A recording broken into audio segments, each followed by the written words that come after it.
Thank you for being afraid. Travel down the road and back again. Your heart is true, you're a pal and a confidant. And If you threw a party, invited everyone you knew, you would see the biggest gift would be from me, and the card attached would say, thank you for being afraid.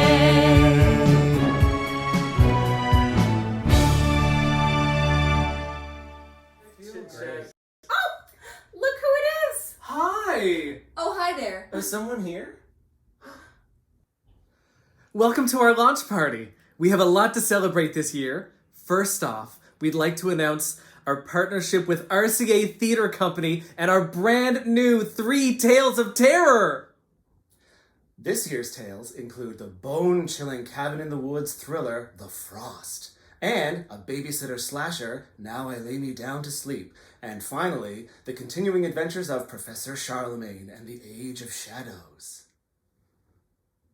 You can catch our very first episode on Halloween, October 31st on RCA Theatre Company's YouTube channel. Then another episode will be released on November 7th and November 14th. Plus, our brand new audio recording of The Haunting of Cliffside Manor is available for download now. Just go to our website, ladieswholunchproductions.com. And we're going to give you a promo code to get a little discount on The Haunting of Cliffside Manor. Woo! But before we do that, we'd like to tell you a little bit more about ourselves. Good evening, and welcome to The Haunting of Cliffside Manor, broadcasting to you from LWLP Studios in St. John's, Newfoundland. Tonight's program is brought to you by Ladies Who Lunch Productions and features Philip Goodridge, Taya Morash, Lynn Panting, and Mark White, with sound effects by Kevin Woolridge and music by Kyle McDavid. And now, dear listeners, prepare yourselves for The Haunting of Cliffside Manor. My name is Lynn Panting, and I am one of the founding members of Ladies Who Lunch. My name is Mark White, and I'm a performer with Ladies Who Lunch Productions, I guess one of the 4 founders of the collective. My name is Taya Morash, and I am one of the co-founders of Ladies Who Lunch Productions back in the early days of 2011 when we did our first show at the Rabbittown Theatre, and I have been performing as a lady ever since. I'm Philip Goodridge, and I too am one of the founding members of Ladies Who Lunch. Myself and Taya and Mark and Lynn would enjoy fine lunch at the Ship Pub for quite some time. We refer to ourselves as the Ladies Who Lunch. And this company kind of came out of a lot of those conversations and some complaints that we weren't getting cast a whole lot. We formed a company so that we could spend time together and perform and kind of stretch our creative imaginations and skills. I have always been an avid fan of radio drama, horror specifically, horror in general. And I was like, hey guys, I had this idea for if we do radio plays on stage, we wouldn't have to memorize our lines. I think it would be really cool. No one's really doing that right now. And I wrote up 3 tales, the original 3 tales, and everyone, we sort of piled on in together and created what we have now. Thrills. I know you're there. I know you're there in the shadows. Chills. You belong to us now. Unspeakable horrors. What have you done? You're a monster. Since 2011, Ladies Who Lunch Productions has been terrifying live audiences with an array of original spine-tingling radio dramas, 12 horrifying tales, 87 different characters, and 24 incredibly droll commercials. These spooky tales will keep you on the edge of your seat with murder, evil spirits, and creatures from the beyond. It's always the golden age of radio with Ladies Who Lunch Productions. Visit ladieswholunchproductions.com. I think the 3 Tales of Terror event, I think there's a number of things that make it appealing. Number 1, you get to see 3 plays in one night. it's also 3 plays that are based in a horror genre or some kind of horror world, which nobody does in the city. The fact that it's branded as, and it is, radio drama with live Foley, live music, it's something that people don't get to see. I think it's got a little bit of everything, and it appeals to different. Like some people love horror, like myself, so that's the kind of thing they're into. And of course, some people like that old-timey vibe, the 30s, 40s-ish. It's anachronistic. We don't like ever set it at the exact time, but like that sort of nostalgic feel. And there's some campiness to it, but there's always that underlying fear that it really exists in pretty much all of them, even like the sillier ones. And there's a few. There's still those moments of suspense. First of all, they're super fun. They're funny. Phil writes really funny little shows, and everyone loves to go to the theater and laugh.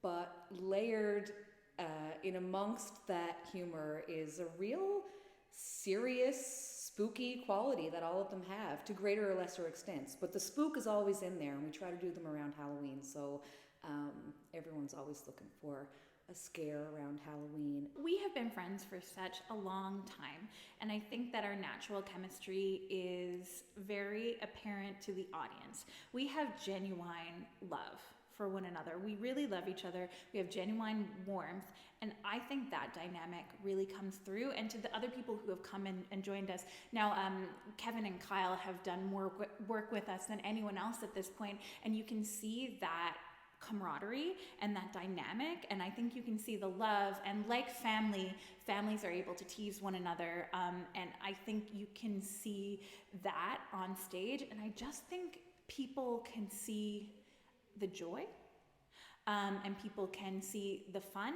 and also that we really take it seriously. We have a great love for the project, and treat it very seriously, and really put our hearts and souls into the work.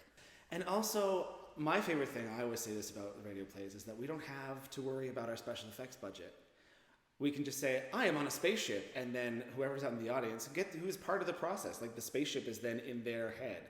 We give them just enough of our character and our scenario for them to create what's happening, which I think is incredible. It's like we have $1 billion budget, and we can go anywhere and do anything. And as a writer, it's really freeing to not have to worry about how am I gonna get a whale on set? I just say, there's a whale here! Done. I think people really like that, and people really like the appeal of like old-timey radio, but they also like to go into a live theater setting. So combining that radio drama with a live theater experience, I think appeals to a lot of people, and it's scary. You can see the sound effects happening right in front of your eyes, and the live music and all that stuff. And plus, our physicality when we make our different characters and stuff is, I find it really interesting to watch the rest of the gang. Because like if I have a page where I'm not doing anything, I'm like, Mark is really going to town. It's great.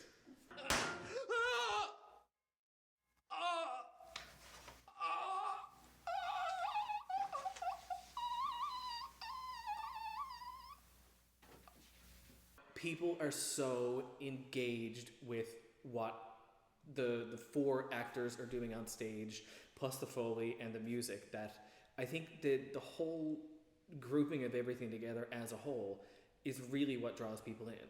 It's the people on the stage, the stories that are being told, and the way that they're being told that are bringing people a unique experience. We have these rehearsals, we just laugh to kill ourselves, and I think that all translates to the audience. Oh, there's a razor blade in that!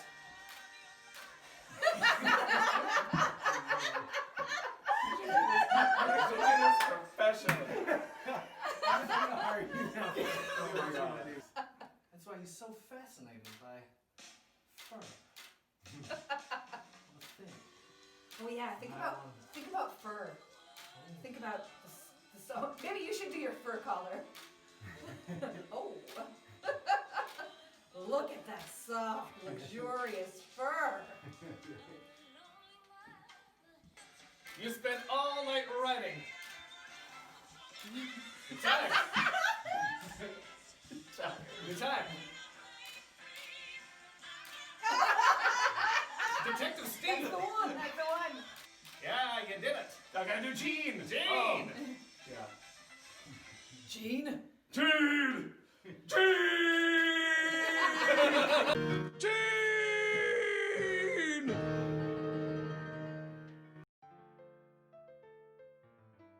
My involvement with Ladies Who Lunch Productions goes back to 2011, doing Three Tales of Terror at the Rabbitown Theater.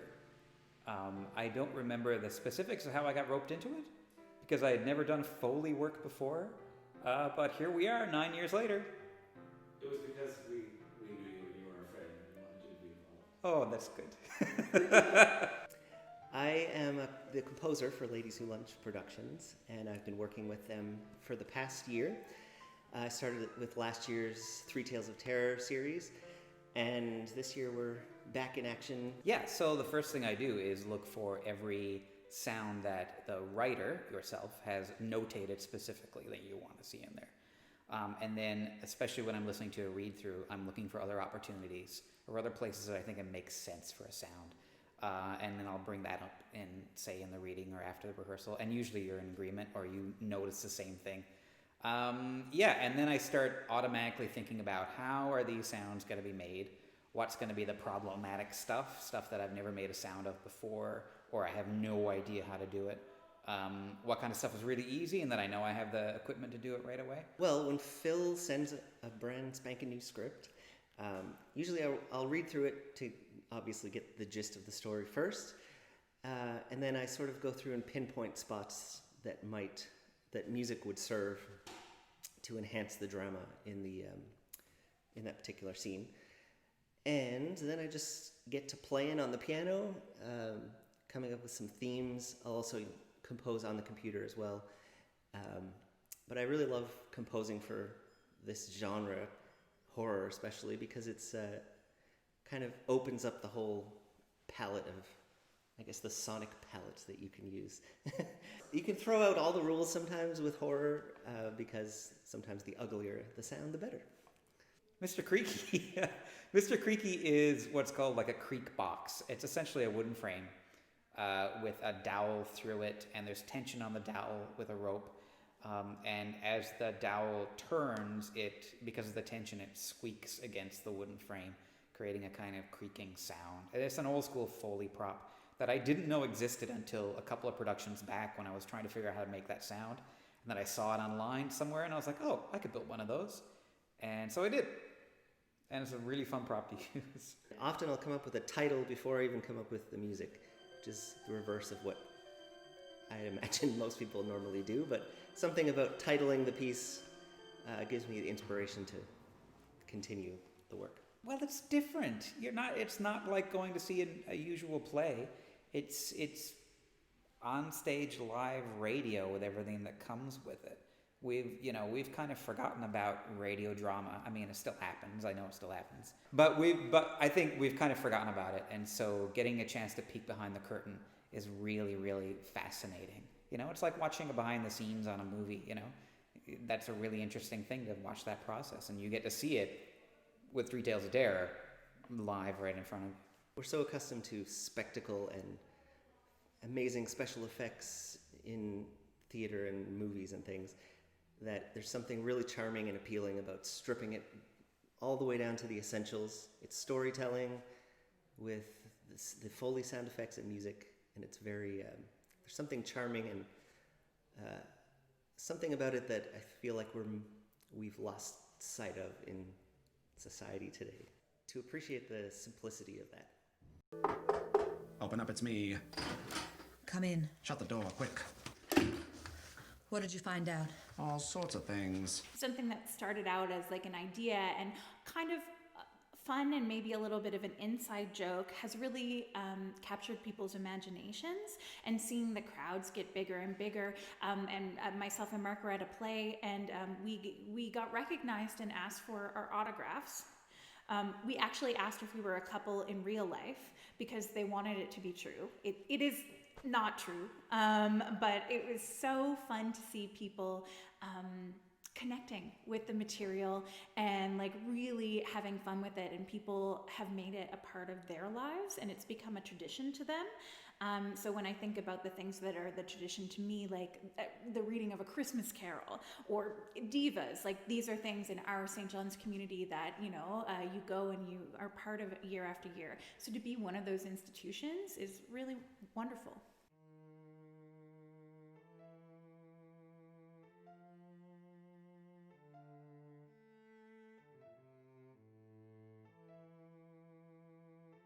I cannot wait for people to hear this. Even people who have seen us do it live, I can't wait for them to be able to like own it for their very selves. I'm really excited. I'm really nervous. I am so excited about the upcoming audio release of The Haunting of Cliffside Manor. The stars aligned. Ian Foster recorded us, and Brian Kenny is mixing it all down and producing it. I'm so excited. I'm a total audiophile, and my whole life I grew up with books on tape. I listen to one every single night. Agatha Christie is like a standard in my house, even since I was a little kid. So to imagine myself as one of those characters is really quite thrilling, and in some ways more thrilling than being in a film or being in a theater production, just because I have such love of radio plays. Oh, I'm really excited. Yeah, because it's documented. It's an actual like recording that you could go back and listen to. I could listen to it in my bathtub if I want to. Maybe I will. When we went into the studio, I was terrified. Because I am out there. So just to like rely on the voice and the sounds that we're making, I was really nervous, but the more that we got into it, I got really, really, really excited. And the more that we kind of heard back, I got really, really excited. And the more that we kind of hear from people that are working on it now in like post-production, it's like, I'm really excited. And I hope everyone receives it as warmly and as well as we first did in 2011, and how I'm sure we're going to receive it when we actually hear that finished product. It's gonna be so good, and it was so fun to record, and it's really exciting to think that we've been doing these shows now for almost 10 years, and this is the first time that we will have kind of a professionally recorded and produced actual radio drama that you can listen to the same way you would listen to an old-timey radio drama outside of that kind of live theater setting. So I think it's going to be great, and it's going to be really wonderful to be able to share the show with people that wouldn't otherwise be able to make it down to the live performance. So I can't wait. And I can't wait to listen to it without having the visual, because it'll give me an opportunity especially to really listen to those sounds that I'm making and go, oh yeah, that does work. Okay, great. I think everyone is going to be really excited to have something they can curl up on the couch with their headphones, with a cup of tea or a glass of wine, and listen to some old-fashioned radio horror.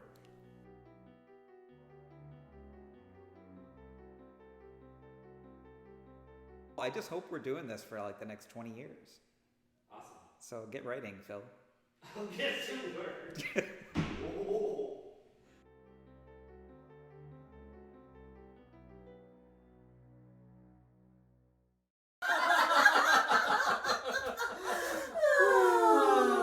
So that's our story. You can use the promo code NOTBATS when you go to ladieswholunchproductions.com and download The Haunting of Cliffside Manor, which we're going to listen to right now. Hello? Mama? Are you there? Who is it? Mama. Who's there? Show yourself. No, don't. No, no, no, no, don't, no. Please stop it.